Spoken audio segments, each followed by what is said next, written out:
Tonight, I'm going to be going over the slides that I put together in the year 2013 during my first real off-the-grid experience in Costilla County, Colorado.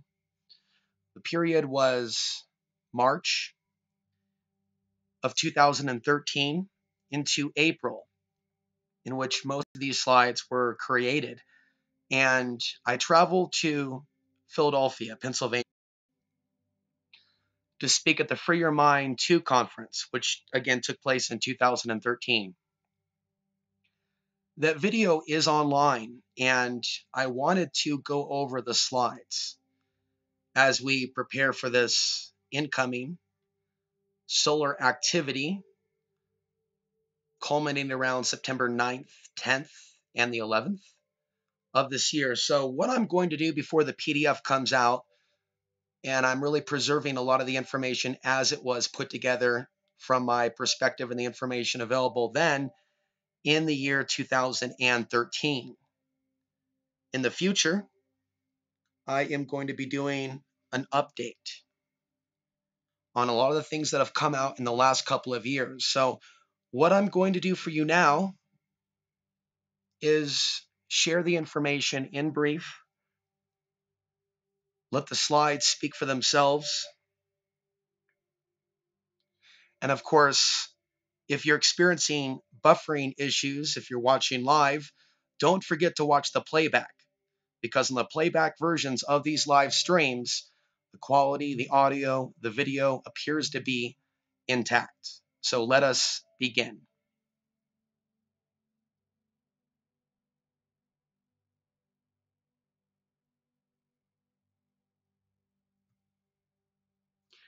Acknowledgements. Those that came before me: Alfred Weber, Maurice Cotterell, Carol Moore, of course, the spaceweather.com website, Mitch Batros, Dr. Burl Payne, Raymond Wheeler, and Alexander Chevetsky. We're going to be talking about the sun, the giant light in our sky.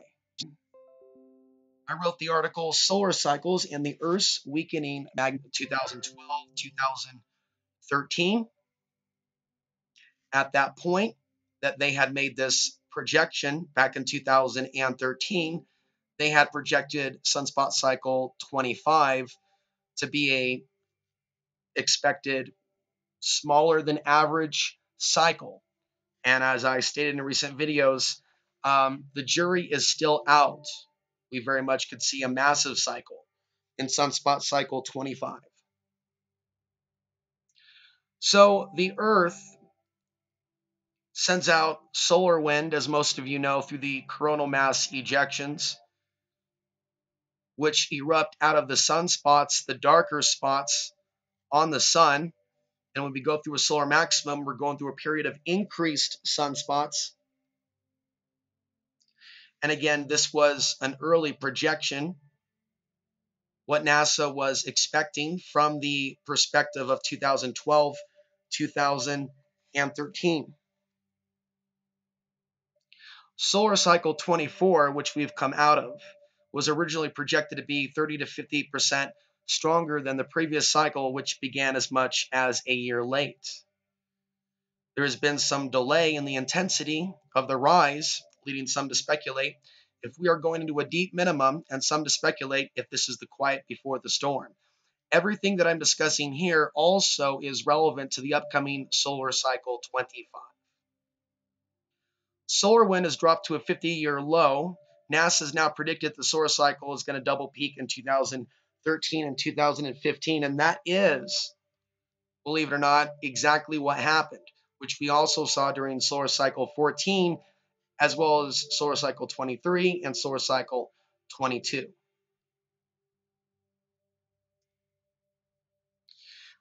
I've mentioned Mitch Batros and his book Solar Rain. He said the following on Coast to Coast AM, November 22nd, 2012. There seems to be a change in the configuration, that these lower events, such as a M1 or M5, seem to have the impact of an X-class solar flare. That correlation is transferring to the Earth's core, and that's what's causing these Earth-changing events such as earthquakes and volcanoes, including hurricanes and extreme weather of all types. NASSIM HARAMEIN on Sunspot Cycle 24. When we pass through the galactic equator, I realized this may be where the ancient Mayans and the solar calendar were describing that there was going to be an energy increase, an energy event in our solar system, resulting from our relationship to the galactic center, and that when we cross the galactic equator, we would be bombarded with more cosmic rays, and that would activate the plasmic dynamic of our sun, and that the sun may go through a larger cycle in which, in that moment, it gets hotter and more active than it was when we were not going through the galactic equator. So he's getting at influences that can also be playing a role in the sun becoming more active. And why is it more active right now? As we are supposed to be in a solar minimum phase. So the information that was shared during this period is extremely relevant to where we are right now and where we're going. NASA has been public for years now about their concern about a repeat of the 1859 quarantine event. There's also been an executive order passed before Obama left office regarding space weather. Quarantine event between September 1st and the 2nd, 1859, the largest recorded geomagnetic storm occurred, and the United States went dark as the nation's telegraph wire system was hit with a massive solar flare that made its way to Earth in 17.6 hours. Auroras were seen around the world, even over the Caribbean. It was the worst solar storm in the past 200 years. There was also a series of solar flares back to back, which cleared the ambient solar radiation, allowing those massive solar flares to reach the Earth in that shorter span of time. Many solar flares have a time period of about 72 hours, but that can change. We can see faster solar flares, and that's actually one of the things that we're seeing now. Numerous studies confirm the vulnerability of the grid. I would also recommend watching my interview with Matthew Stein, author of When Tech Fails. And he's very concerned about the nuclear power plant situation. Meditech Corporation has warned about the situation. The U.S. National Academy of Sciences has warned about the vulnerability of this centralized smart grid. The American Association for the Advancement of Science, made up of scientists from NASA and NOAA. There is a consensus that this event could create a cascade of failures that would sweep across the United States, cutting power to 130 million people or more in this country alone. Other vital systems like nuclear power plants and some aspects of the military defense could be affected. Estimated cost $2 trillion. So we look at the dense population areas and also being aware of where the nuclear power plants are on the East Coast and certain areas.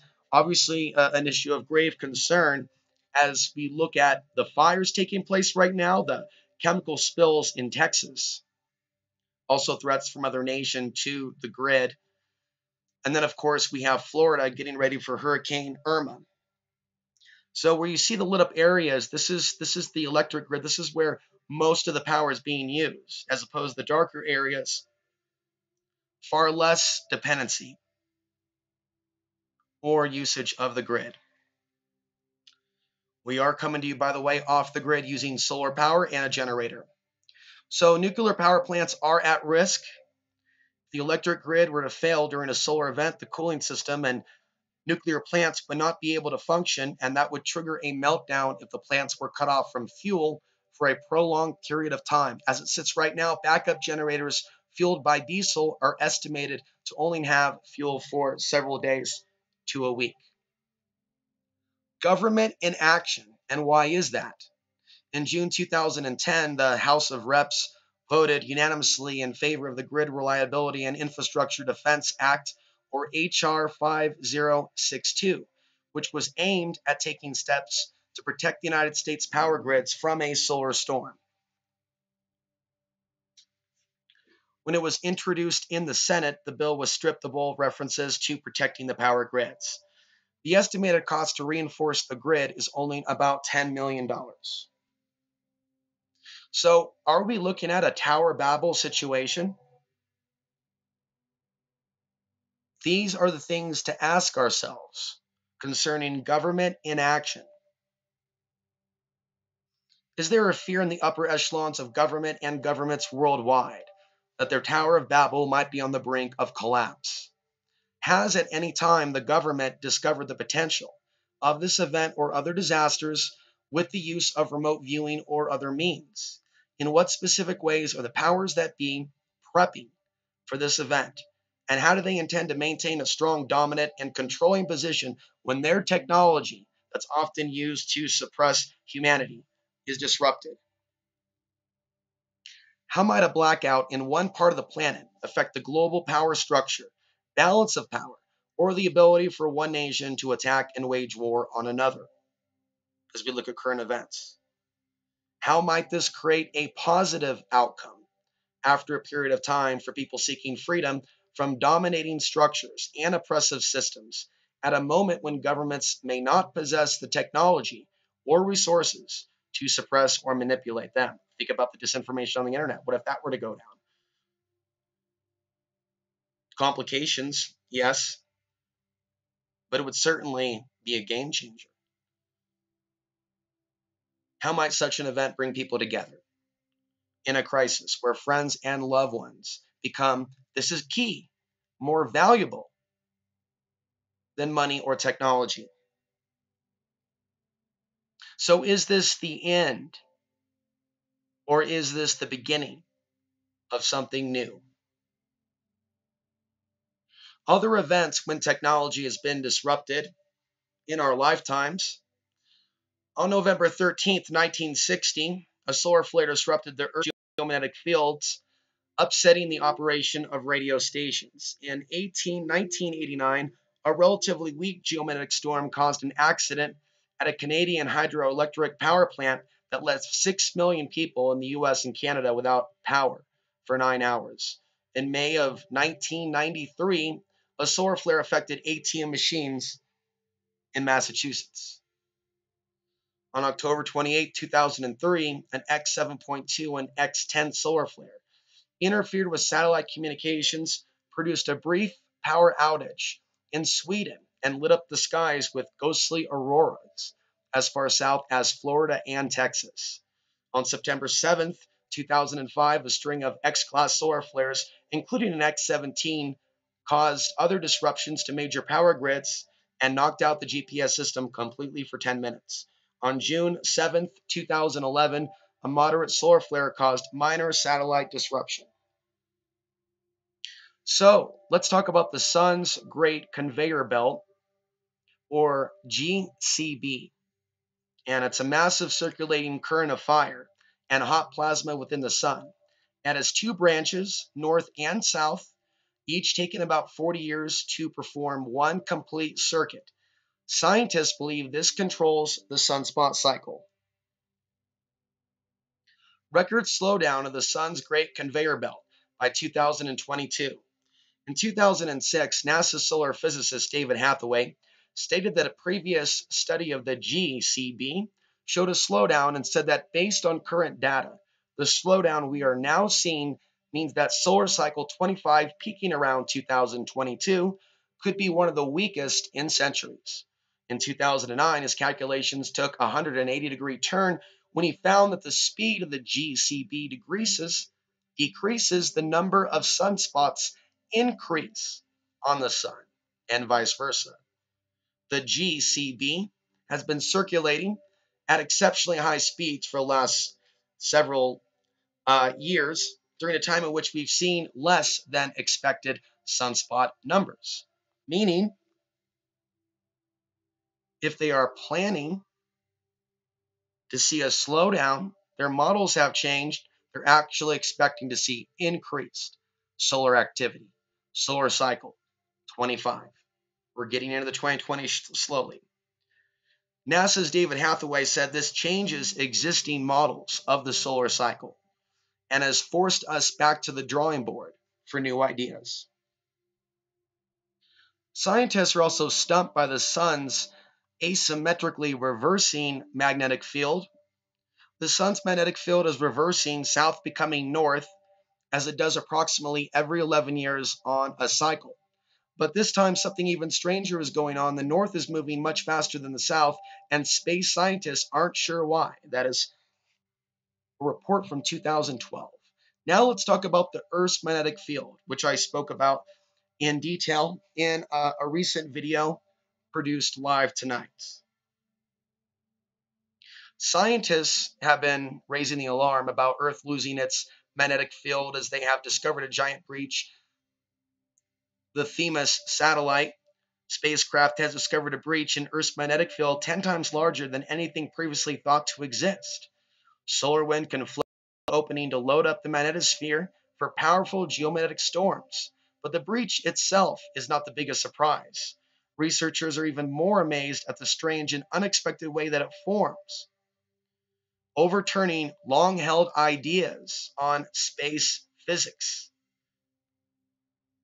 Holes have been found in the Earth's magnetic field, 10 times larger than anything previously thought to exist.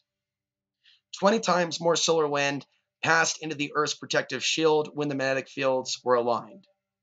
The invisible portals or holes form every 8 minutes and rapidly change location, making them difficult for scientists to track. The breach maximizes the impact of solar flares. NASA is concerned because the Earth and the Sun's magnetic lines will be in sync at solar cycle 24. We are now in a minimum preparing for 25, but we've also seen lots of changes, and we're seeing lots of Earth changes and storms and concerns about earthquakes as I speak. More on that as we go along. Now, some don't know that magnetic portals actually connect the Sun to the Earth. Magnetic portals opening, linking Earth to the Sun 93 million miles away, in which tons of high energy particles may flow through the opening before it closes again around the time you reach the end of the page. This is happening all the time. We are connected to the Sun. So here is a NASA illustration. Earth's magnetic field moving east. Some of you may have seen this report several years ago at 40 miles per year. In the last decade alone, movement has increased by a third, throwing off compasses by roughly 1 degree every 5 years. This has begun to cause major problems for aviation, navigation, and migratory animals. So how might this be affecting humans? We'll talk about magnetite in the human brain, which exists in birds, which exists in fish. It's what helps them navigate throughout the planet. How might this be influencing periods of humans migrating from one part of the planet to another? The field has been decreasing for at least 160 years at an alarming rate, leading some to speculate that we are heading towards a reversal. Pole shifts happen when patches of iron atoms in the Earth's liquid outer core become reverse aligned.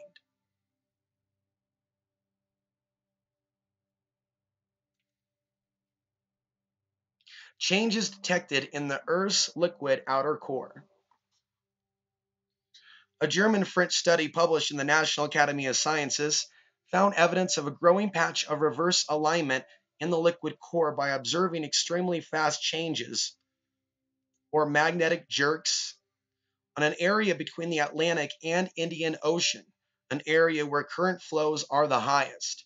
The study suggests that rapid changes in the churning movement of the liquid core is weakening the magnetic field in some regions of the planet's surface. Scientists have also been detecting cosmic rays slamming into Earth's magnetic field, and if you look at more recent reports, the solar minimum, which we are going into when there are less sunspots, i.e. solar flares, i.e. geomagnetic storms, you have a weakening magnetic field. So the solar flares are actually very, very important to the Earth holding up its shield. Cosmic rays give scientists clues that our universe may be a computer simulation, as this report was also circulating several years ago. What kind of a matrix are we in? What are these energies that are interacting with our universe? Other anomalies, as we continue this introduction before we go deeper down the rabbit hole. Missing matter caught in tangled cosmic webs. Cosmologists are always complaining about their inability to find the dark matter in the universe, invisible stuff that's supposedly more prevalent than regular matter. They don't even know what it is, and so, of course, they cannot see it. Of course, the article goes on. These are just various things regarding the mysteries of the cosmos. Magnetic fields offer black hole escape route. Extremely hot matter has been spotted by the European Space Agency's Integral Gamma Ray Observatory a mere millisecond before it plunged into oblivion of a black hole, revealing that highly structured magnetic fields form an escape tunnel for some of the doomed particles. And this is from Cosmos Online. Now, this is, I believe, back from 2012, June 1st. Last month's solar flare created a mysterious pulse on Earth that seemed to answer the sun's blast.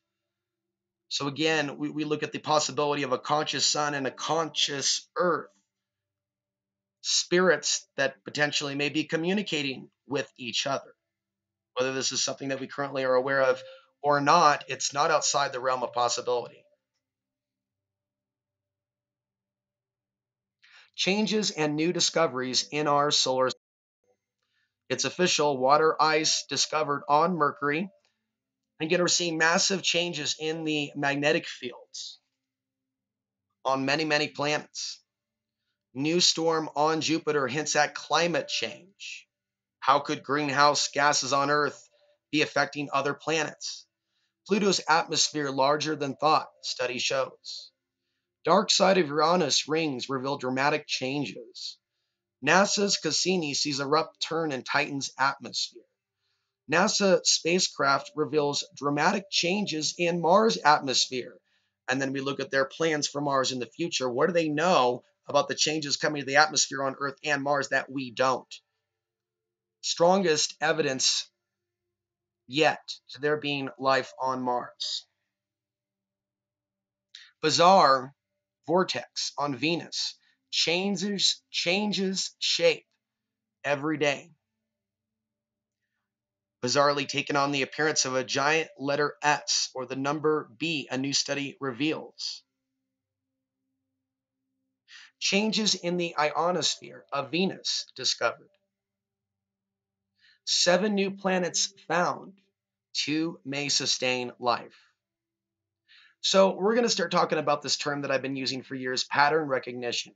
When you start seeing the patterns, causal factors, cause and effect, when you're able to see the patterns. So we're going to be looking at solar peaks and cycles of war, periods of conflicts and global battles. And this is a chart here that goes back to the period of the Revolutionary War when they first started counting sunspot cycle 1, sunspot cycle 2. We have sunspot cycle 2 right around the time of the foundation of the United States, if you will, the Revolutionary War, the signing of the Declaration of Independence. We see other notable periods during solar maximums, such as the Civil War, which seemed to have occurred within a few years of the 1859 Carantine event. We can also work our way up the timeline to World War I, World War II, and we can also see a lot of changes within society. We'll talk about that as well. Music, spirituality, new thoughts, breakthroughs. It's not just about disasters. So this is a man that I greatly respect, who literally, when it comes to the West, and this guy came out of Russia, he began to look at this science back in 1915. He was born in 1897 and he passed away in 1964. He was an acclaimed scientist in Russia who studied the biological effects of the sun and universe, in particular how mass changes in human behavior correlated to sunspot cycles. He is known for the founding of heliobiology, the study of the sun's effect on biology, and aeroionization, the study of ionization of air on biological entities. In 1915, he spent a summer observing the sun and first hypothesized the effect of periodic changes in solar activity on the organic world. In 1918, he entered the front lines in World War I. It was there that he first discovered that battles tended to wax and wane with the strength of solar flares and geomagnetic storms. After several decades, his research expanded. He constructed an index of mass human excitability in which he traced the incidence of wars, revolutions, riots, expeditions, and migrations from 500 BC to 1922 AD. He found that 80% of the occurring or the events, the unrest during a 5-year period surrounded the peak of solar activity, which increased negative ionization in the air. This process is known as hysterectomy. In 1942, Stalin became aware of his research and he was asked to retract his writings on solar cycles, which contradicted Soviet theories of the reasons for the Russian revolutions of 1905 and 1917. He refused, was arrested, and spent 8 years in a forced labor gulag, followed by 8 years of Soviet rehab, where he conducted scientific work in the coal mines. So there's a lot of people out there familiar with Tesla and William Reich that have not heard of this man. And I believe people would benefit from this research and knowledge. He was commemorated after his death on this Russian coin. So Raymond Wheeler decided to take a look at his research. He confirmed that the patterns spanned human history as far back as 2,500 years. And I believe that this may have been the 60s. It could have actually been earlier. He gave a ranking of 1 to 3 based on their severity. He found that intense magnetic upswings, and that's what we're going through now. That's what we're going through the next few days. That's what we're going through periodically. That's where I'm explaining to you that we're going into a solar minimum. The effects of the solar flares are stronger on us, and especially in certain areas on the planet, when we are going into a minimum. The magnetic field is weaker. So as a result, we're more affected by what's going on, the effects on the human brain. And he found that during these periods, we could see mankind aspects of it driven into deadly emotional tantrums and frenzied killing sprees. We'll talk about the idea of staged events. There's no one that discusses the solar flare impact on consciousness or politics with regards to events that are manufactured during solar flares. But we do talk about that here. Raymond Wheeler also analyzed world climate and cultural activities all the way back to the dawn of recorded civilization. He presented his research in his book, Climate, the Key to Understanding Business Cycles. Now we meet Edward Dewey. His data was statistically analyzed by Edward Dewey, founder of the Foundation for the Study of Cycles. Dewey validated the existence of these war cycles, and he described the 4 components of Chavitsky's 11-year cycle and their appropriate links. The 4 components. Number 1, a 3-year period of minimum activity characterized by passivity and aristocratic rule. Number 2, a 2-year period in which the masses begin to organize under new leaders and one theme. Number 3, a 3-year period of maximum excitability, revolution, and war. Number 4, a 3-year period of gradual decrease in excitability until the masses are apathetic. So there's a cycle with people feeling like the awake and asleep cycles that we see, and we could see this now in our society, especially since the turn of the century, the turn of the millennium.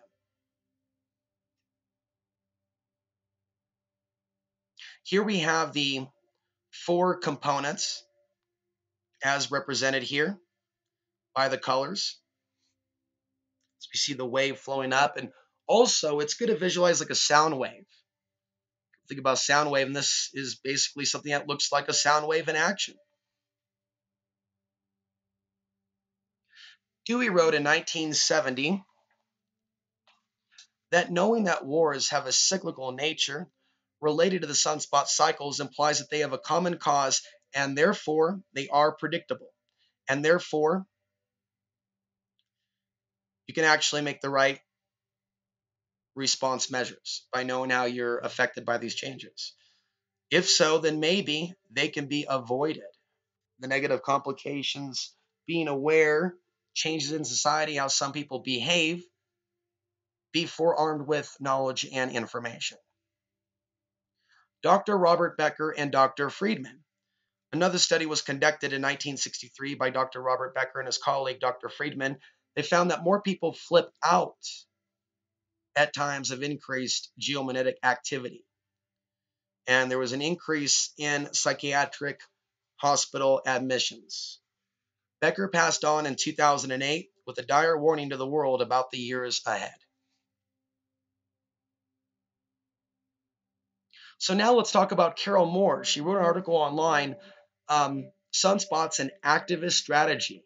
And she was looking at the behavior of the masses and the governments during these periods of increased solar activity.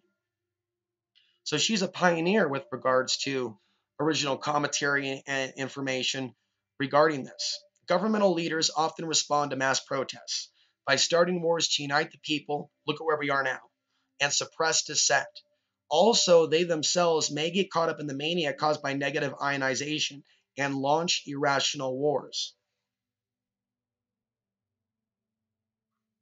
Activists since the 1960s, like myself, have lived through several sunspot heights.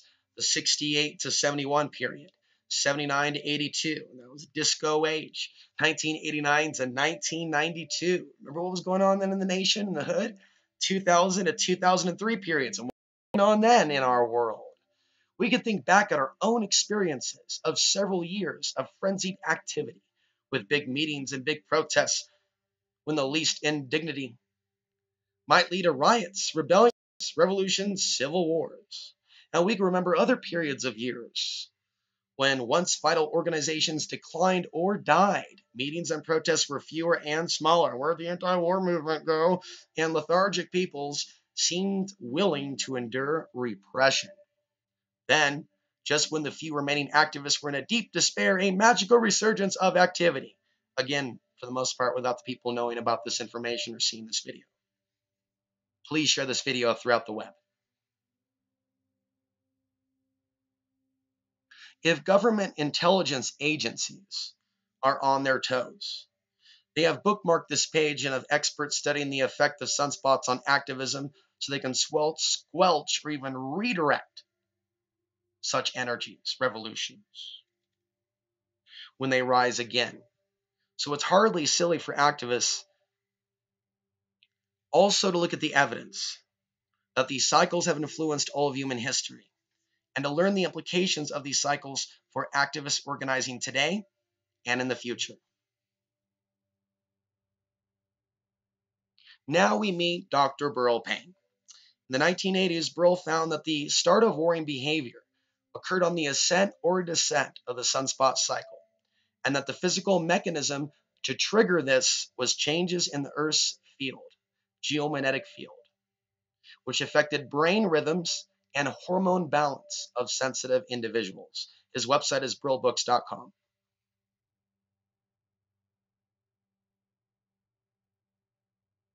So going up, approaching the maximum, and then going down.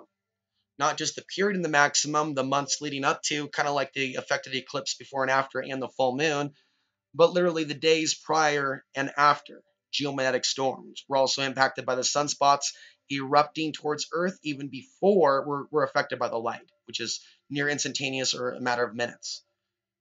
Whereas the physical component takes anywhere from a few days to 72 hours. In certain areas, I speculate that energy could be lingering, that electromagnetic energy connecting with us, as we are also electric beings. We are affected, we are charged by the sun. So this is a war chart by Burl Payne. And we look at, again, the Revolutionary War period. Other periods throughout time, revolutions, including the Bolshevik Revolution, Korean War, Vietnam War. And then, of course, we have the year around 2000 with, well, first we have the Gulf War of the 90s, early 90s, 2000, Afghanistan, Iraq. And then, of course, there's everything that has happened since. So many things to catalog that have happened since the period in which these charts have been created.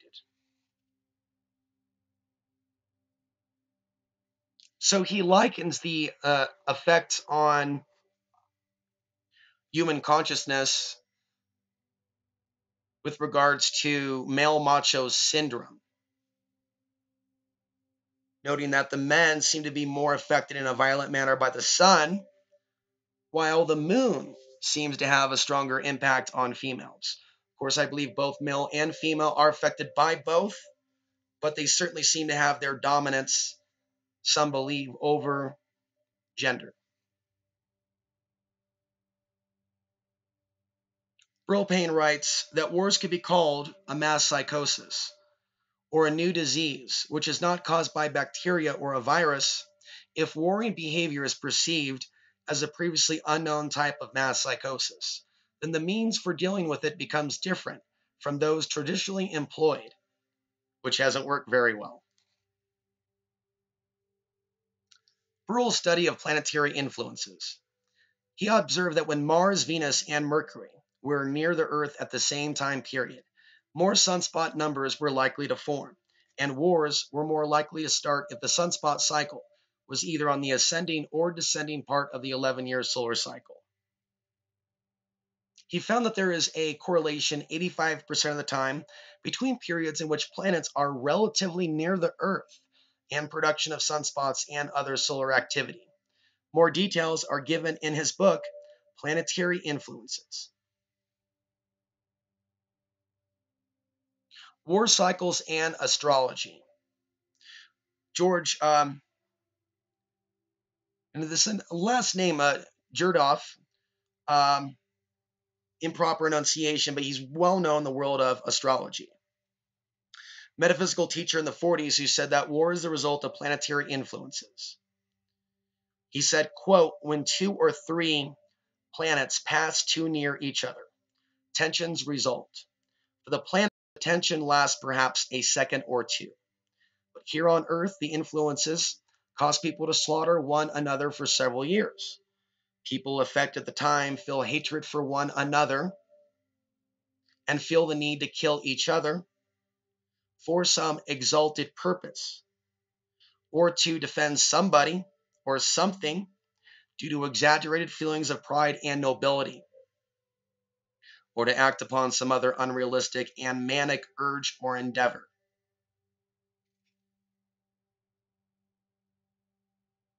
People fail to realize to what extent they are mere pawns in the game. They believe they're choosing their actions, but in reality, all their movements, all their actions, the manipulation of planetary influences. The moon plays a big part in this. It must be understood that neither the president, nor the generals, nor the ministers, nor the parliaments signify anything or can do anything. On the grandiose scale of things, everything that happens is largely governed from outside and governed either by accidental combination of influences or by general cosmic laws. So we're going to look at the evidence, historical events near the sunspot cycle heights. We're going to look at the periods between 1750 and 2013 in brief. We have this period during the Revolutionary War, Boston Massacre, committees of correspondence and the militias started forming, the Boston Tea Party, the Battle of Lexington and Concord. We have 1776 to 1781, the American Revolution. We have 1788 to 91, French Revolution, and the U.S. Constitution is written. Solar cycle 5 through 7, Napoleon conquers Europe, 1803 to 1806. We see, of course, other actions as well, major events, revolts. And I'm not going to verbalize everything that's on the screen because you're able to absorb the knowledge and information, Look up the article by Burryl Payne, Solar Cycles and Wars, and in a few days, the PDF sharing the exact information that I'm sharing with you now. I'm pretty much going ad lib without a script, but just going off the slides. There's additional information in the 150-page PDF. So we could see also these periods. Let's go down here, 1858 to 61. The American Civil War begins and revolts in other countries like India, Italy, and China. Solar cycles 11 through 13. Again, major events then. Things getting interesting here at the turn of the next century. Solar cycles 14 to 16. 1904 to 1908. There was a Russian-Japanese war. Revolts beginning in Russia. Widespread strikes, revolts among German miners. 1914 to 1919, the First World War. Irish and Indian revolts. We saw the Russian Revolution. The atom was split. Again, breakthroughs in science. 1927 to 1931. We saw the stock market crash. Mussolini and Hitler built power on economic unrest. Revolt in Vienna and China. Formation of the Red Army. Spanish Republic formed. Mass civil disobedience in India. Solar cycles 17 through 19.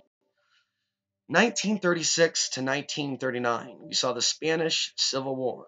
Germany and Japan start World War II. Japanese rape of Nanking. Mass civil disobedience in India. U.S. still strike. 1947 to 1953, Greek Civil War. Israeli-Arab War. India-Pakistan riots. Red Army wins China. Vietnam revolts. Flying saucers start being seen more, even if that was government craft. Breakthrough in science. Breakthrough in science. Saucer crashes in Roswell. CIA created. Korean War. 1957 to 1960. Vietnam War begins. Hungarian uprising, an invasion by Israel, Cuban Revolution, civil rights movement in the U.S.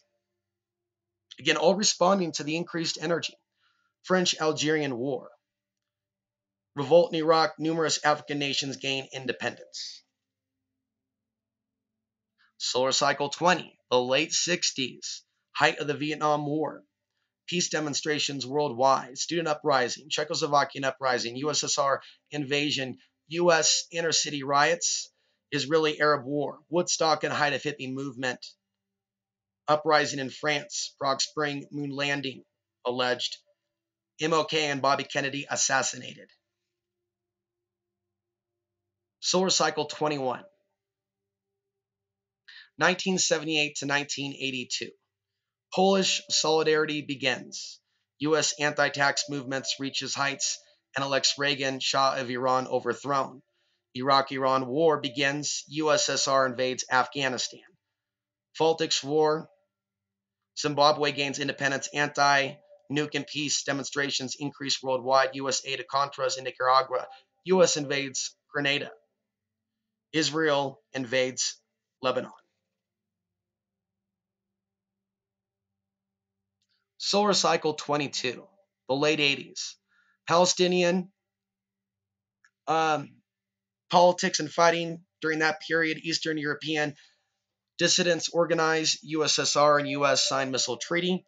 USSR begins pullout from Afghanistan. Tiananmen Square in China. Berlin Wall falls. Dissolution of Soviet Union. Somalian Civil War. Yugoslavia begins slaughter in Bosnia.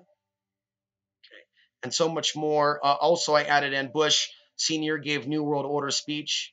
We had the Gulf War. Baltic Civil War begins as communist Yugoslavia collapses. We have the LA riots. We have a rise in gang violence. Solar cycle 23, 1998 to 2000. We saw a peace treaty in Northern Ireland. We saw an overthrow in Indonesia. Serbian KLA conflicts increase, and U.S. NATO decides to resolve conflict through massive bombing of the whole nation. India-Pakistan skirmishes over Kashmir. Militias burn East Timor. Driving people into camps there, big demonstrations, WTO. You remember this period around the millennium. Rising religious strife in India and Indonesia, increased civil war in Sri Lanka and Sri Lanka, overthrow of a leader in Siberia, continuing. A lot happened during that solar cycle. Worldwide Y2K scare, catastrophobia. I noticed the pattern with more heroin addicts and overdoses, not just in Portland, but elsewhere. And it's happening again during the tail end of this solar cycle, as we see a current heroin epidemic. Palestinian issues after virtual agreement with Israel, .com bubble breaks, Supreme Court intrudes in the U.S. elections, throws results of Florida vote to make the loser of the popular vote into winner of the electoral vote to become the U.S. president made by judicial interference, George W. Bush, and everything that followed. September 11th, 2001. So-called war on terror begins.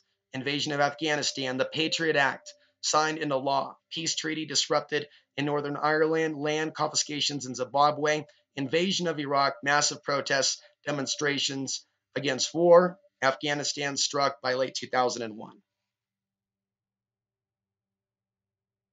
So there is information that there was actually an increase in solar activity literally the day of 9/11, as these charts show. And there's some other information that may come up on that. And there's some information on the PDF. But there was spikes on the planetary K index during periods in which the towers were actually struck, believe it or not. So there's speculation you can go in with that as to how there could be a link. And was the emotion of fear involved? Or was some other technology involved that was affecting the magnetic field? It was also timed together. It's really a mystery and not something that people have looked at. So we could see the last solar cycle. This is just dated up to, as I said, April 2013 when all these were made. 2009 to 2013. Descent in Tunisia, Egypt, Yemen, Bahrain, Saudi Arabia, Obama overthrows Libya, protests throughout Syria, Libya, Iran, China, UK and France, Iceland, Greece, Spain, and the US, not limited to Occupy Wall Street. We saw the Fukushima disaster after a solar flare in Japan, right around the time period of the strike on Libya, which was March 2011. Obama signed NDAA, Syrian civil war begins. North Korea starts their rhetoric, Boston bombing.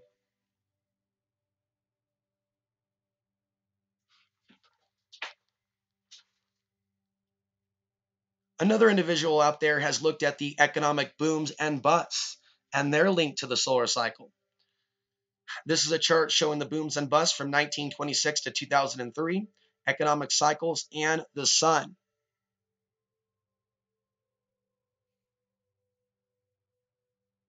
And that takes a little bit more information to get into. This highlights 1986 to 2003, in the period in which we saw a rise and a fall. And right now we're on the upswing with regards to the stock market, with warnings about a possible massive fallout from that in the near future. That seems to be following a similar curve. Now notice how the Occupy Wall Street protests, I've said this many times, didn't begin until there was an increase in sunspots in late 2011. Now, with regards to the idea that the powers that be may be pushing through certain things in which there are less sunspots because they're betting on an apathetic population. We see 1913, the Federal Reserve created and all the devastation that has brought our world. And then we see the banker bailout of 2008 before the sunspots. We didn't see the Occupy Wall Street movement until 2011. What was the delay between 2008 and 2011? They were waiting for the solar flares. They just didn't know it or how they were impacted by it. A 2003 study by the Federal Reserve Bank of Atlanta found that such storms could affect the stock market, as traders were more likely to make pessimistic choices. The report states that unusually high levels of geomagnetic activity has a negative and statistically and economically significant effect on the following week's stock returns for all U.S. stock market indexes. And of course, that can go either way with regards to its influence over the stock market. Meaning, could sunspots indicate or trigger a boost in the stock market when people are feeling excited and positive about something? So this is something that was presented by Mitch BATTROS. This is his equation, and his 2005 book is entitled Solar Rain. He equates that sunspots trigger solar flares, which affects the magnetic field shift, which affects shifting ocean and jet stream currents, extreme weather, and human disruption. We can see the 400 years of sunspot observations. To the left of this image is the Maunder minimum, in which we saw record low sunspot counts and an ice age here on the Earth, in particular in Europe. You can also see a rise in temperatures as we see a rise in solar activity. NASA confirms solar influence over weather. Geoengineering to reflect solar particles from the Earth. Now, just a few points on this. They've been discussing geoengineering increasingly for years to reflect the sun. And this is something that a lot of people are not aware of. There's different theories as to why that could be taking place. That would take a lot longer. We have a lot of information to go through. Geoengineering to reflect solar particles from the Earth, now admitted by science.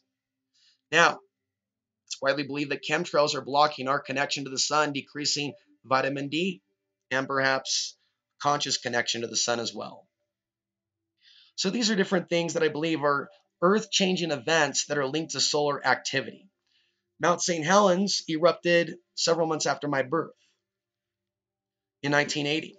We also have the San Francisco earthquake of 1989.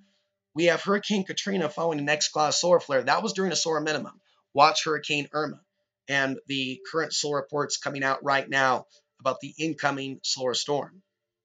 We also saw a major earthquake in New Zealand, 2011, as the solar cycle was kicking back up. Fukushima as well on the 11th of March, 2011. Obama strikes Libya, March 19th, 2011. Of course, the major disaster in Haiti. And then, of course, a little question mark as to what follows 2013. Now, this is interesting. A solar flare was accompanied by a magnetic 11.3 quake on the sun. This came out in 1998, indicating, again, some sort of a connection between the Earth and the sun. A solar flare that shot out a huge bubble of superheated gas was accompanied by a quake inside the sun, equal to a magnitude 11.3 shaker on Earth. Now, here are some events that followed the April 11th solar flare. And I believe this was back in 2013. 7.2 earthquake in Japan, 7.8 earthquake in Iran, 6.6 earthquake in China, flooding in Midwest and Chicago, other events. Notice how many of these were affecting a similar part of the planet, Japan, China. So there could be periods in which a certain part of the planet is affected more than another part of the planet, as we look at a concentration of events now following the total solar eclipse in North America. There is a long overdue earthquake that is expected in the Pacific Northwest, megaquake, Cascadia. This is known as the subduction region, Cascadia subduction zone. The last major earthquake took place in the year 1700. By the year 2060, if we had not had an earthquake, we'll have exceeded 85% of all the known intervals of earthquake reoccurrence in 10,000 years. And with that, I'm actually going to take a pause to turn on the generator, and I will be right back.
And we are back.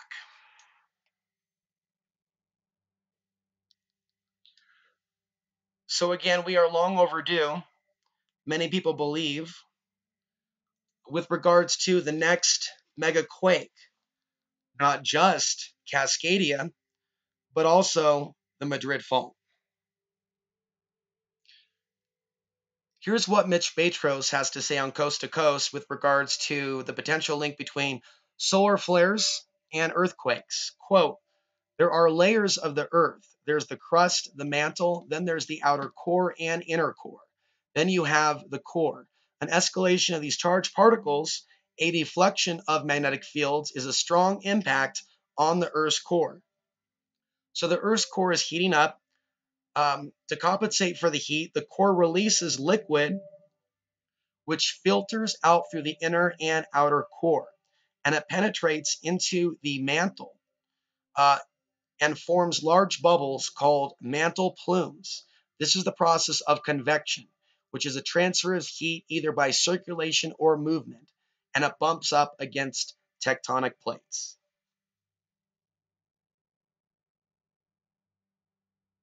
Depending on where they hit, they can either grow mountains, cause volcanoes, they can cause tectonic plates to shift, causing earthquakes. So the escalation of earth-changing events starts with the galaxy, and who knows where beyond that, into the sun. The sun has an impact on the solar system, including Earth. We know the effects it had on Mars, and possibly now on Mercury's poles. Everything is shifting. And of course, this affects us and goes to the Earth's core. This is an illustration, precursors to magnetic field reversal. Increased charged particles, leading to decreased magnetic field, leading to increase in outer core convection, leading to increase in mantle plumes, increase in earthquakes and volcanoes, cools mantle and outer core, return of outer core convection. Now, I think that there is obvious evidence of HAARP'S manipulation of the Earth's magnetic field, and they probably know what they're doing with regards to solar flares. Was HAARP used after the solar flare to manufacture Fukushima? And this is something that has been widely asked by researchers that have looked at the evidence that there may be some artificial tampering with the magnetic field to a certain degree when we're already seeing a massive increase in charged particles coming from the sun, triggering geomagnetic storms.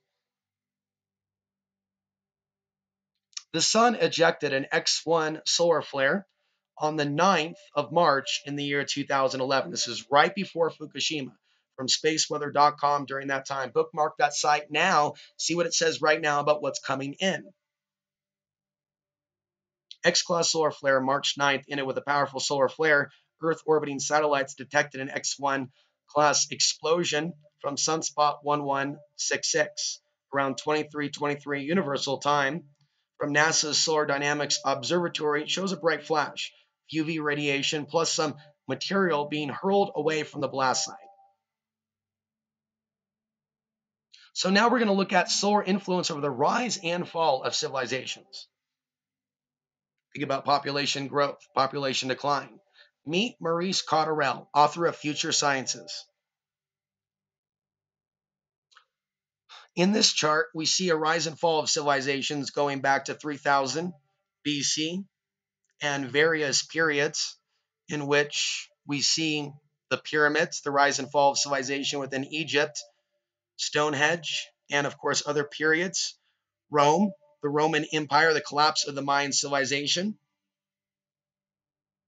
And all of this is really interesting when you look at the climate that was taking place, and then issues like drought, and then the evaporations of entire civilizations. And where are we going from here on out? Is this part of a natural cycle? Researchers like Maurice Cotterell firmly believe so, and that's what his book is about. So this is from Maurice Cotterell, How the Sun's Twisting Magnetic Field Can Affect Life on Earth. The Sun and Earth's magnetic fields are mutually coupled. Analysis of sunspot activity shows that the sun's magnetic fields shift direction after 3,700 years. This is in regards to fertility and cycles of the sun. Very interesting information.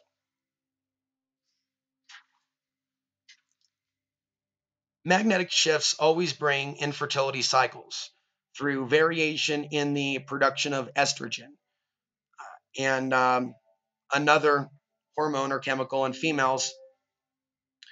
Um, the shifting of the Earth's magnetic field allows an increase in harmful ionizing radiation from the sun to enter the Earth's atmosphere, causing increased spontaneous fetal abortions or miscarriages, and hence higher infant mortality rate. Sometimes, in a worst case scenario, the Earth flips on its axis, realigning its magnetic field to that of the sun. When that happens, catastrophic destruction frequents the Earth. Periods with higher sunspot activity and magnetic field stability leads to increased fertility. Solar activity and genetic mutations, changes in the DNA. Maurice also studied the effects of solar wind radiation on humans for over 20 years and discovered that genetic mutations are caused through the action of ionizing radiations. He found that X rays and gamma rays from the sun are the key factor in genetic leaps of species. The DNA is spliced, which causes the genetic mutations.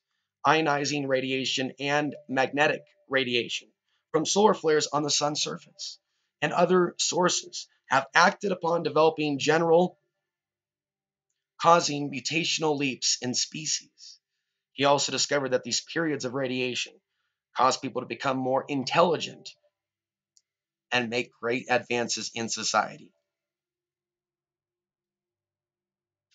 Now, this is information that I also added. Increased sexual activity. Increased energy in the body can lead to an increased libido and sexual desire of a variety of sorts, just as solar activity can magnify negative or positive emotional states. Increase in sexual activity leads to an increase in births. Who would have thought? Divorce rates may be higher as bodies' energy fields may become interested in connecting with new bodies, new energy fields. Solar minimums may be a time where deeper, stable, or new relationships come into fruition, such as marriage. The waning and waxing of the solar cycle, in many cases, can be compared to the beginning and ending of relationships or friendships between humans, combined with planetary alignments, either in retrograde or aligned, attracted phase. Wars and mass deaths trigger a survival mechanism in many species to create more life, an organic progression of life retention. Many studies have been conducted on animal species and reproduction rates during times in which a portion of the species goes through a population decline or is being killed off. Solar activity is linked to more volcanic eruptions, which leads to more fertile soil and the creation of various stones or rocks. Volcanic eruptions appear to be nature's equivalent of the male orgasm, similar to the way that a tree resembles structures within our lungs. As the saying goes, make love, not war. Mythologies and beliefs about the sun. In Greek mythology, Apollo was known as the god of the sun. In Christianity today, church is held on Sunday instead of Saturday, which many say is the real day of the Sabbath. Shamash was the god of the sun in the Babylonian tradition of ancient Mesopotamia. In Japanese myth, the sun goddess hid in a cave after becoming angry with her brother. When the goddess hid, the world plunged into darkness. The other gods hung a mirror outside her cave to lure her out, bringing light back again. Ancient eclipse, spiritual beliefs and interpretations. The Egyptians believed that Ra was a sun god who sailed his boat across the sky by day and carried it back throughout the underworld by night. In Norse mythology, the Norse god was associated with sunlight, fertility, and prosperity. The Aztecs believed that human sacrifice was necessary to keep their sun god moving throughout the sky, and the Hindus believed in a solar deity. In yoga today, that sun salutation is practiced as a way to connect with the sun. So, different beliefs on the sun throughout history. What other people have been noticing online as well is the phenomena of UFOs being seen around the sun. What is going on? And is there a cover up, perhaps, of things that have happened in recent years? Because there's a lot more articles like this a few years ago than there are now. So many interesting objects have been seen by these SOHO satellites. NASSIM HARAMEIN has shared some alleged, and I'll say alleged because I don't know, Mayan artifacts that may have depicted a UFO coming out of the sun. So that's what this image represents. Now, here's what's interesting. There was a giant sunspot right before Roswell. So it could have been a government craft, it could have been something else. But there's obviously a correlation with this period in time and also the wars going on with the massive sunspot activity. During the time of the crash, the sun was at its peak of the sunspot cycle. And that year, 1947, the largest sunspot ever recorded on the sun appeared on April 7th, 1947, and it lasted for several months. And here's something very, very interesting. And being from Portland, Oregon, it has a lot of disincarnate spirits. We are also connected cosmically to other spirits. I believe, I suspect this boost in the electromagnetic field thins the veil. And so I discovered in my research, following my intuition, and putting together this presentation that actually solar flares are believed to increase paranormal activity. It is believed that ghostly entities use geomagnetic energy to manifest themselves, making a supercharged Earth a playground for these beings. River City Paranormal Society, located in southern Maine, explains that the increased energy in the air supports heightened paranormal activity. And I think places like Maine, Portland, sea level places, much more paranormal than, say, living at 8,000 feet in elevation. Personal experiences and cycles of change within, because ultimately this is where I learned about the impact. It's through my life. And as I write my life story and I look at the major events, they seem to occur during certain periods. I was born during a solar peak on February 25th, 1980 at Good Samaritan Hospital in Portland, Oregon. Born right before the eruption, Mount St. Helens. 1993, after the solar peak, was a period of massive moving. In 1999, during that solar maximum, period of increased visions, new perceptions, ideas, unaware of what the new feelings meant, period of substance abuse during the solar peak. And I saw other Portlanders right there with me. 2003 to 2004, after the peak, new energy and body, new direction, new information, new sense of understanding, self-awareness, new sense of vision for what I was to become, my life path, inner spiritual work, the discovery of the independent media. Moving into the minimum period of 2004, the Venus transit brings release of that period, and boost of energy and confidence followed. Many other Portlanders seem to be moving on also from that phase. Late 2004 brought Access TV into my life, and that began Outside the Box TV. The solar cycle was so instrumental in my own life. It shook me up, took me to a place of pain that took me to an awakening. Personal experiences and cycles of change within 2005 to 2011, mostly minimum. Period of stability, juggling school, work, relationships, TV show, website, online radio shows, including the Republic Broadcasting Network, including American Freedom Radio, also known as WTPN, doing lots